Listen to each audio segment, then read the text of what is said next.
বিজনীৰ এগৰাকী যুৱতী নিৰুদ্দেশ। চিৰাং জিলাৰ বিজনী থানাৰ অন্তৰ্গত পূব দুতুৰি হৰিজন বস্তিৰ এগৰাকী যুৱতী নিৰুদ্দেশ হয়।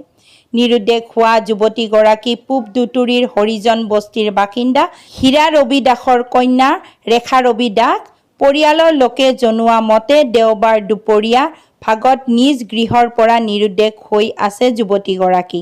পিছত পৰিয়ালৰ লোকে নিজৰ ওচৰৰ চুবুৰীয়াৰ লগতে আত্মীয় স্বজনৰ ঘৰত বিচাৰ খোচাৰ কৰিও কোনো খবৰ নোপোৱাত পৰিয়ালৰ লোকে যুৱতীগৰাকী নিৰুদ্দেশ হোৱা বুলি বিজনী থানাত এখন এজাহাৰ দাখিল কৰে।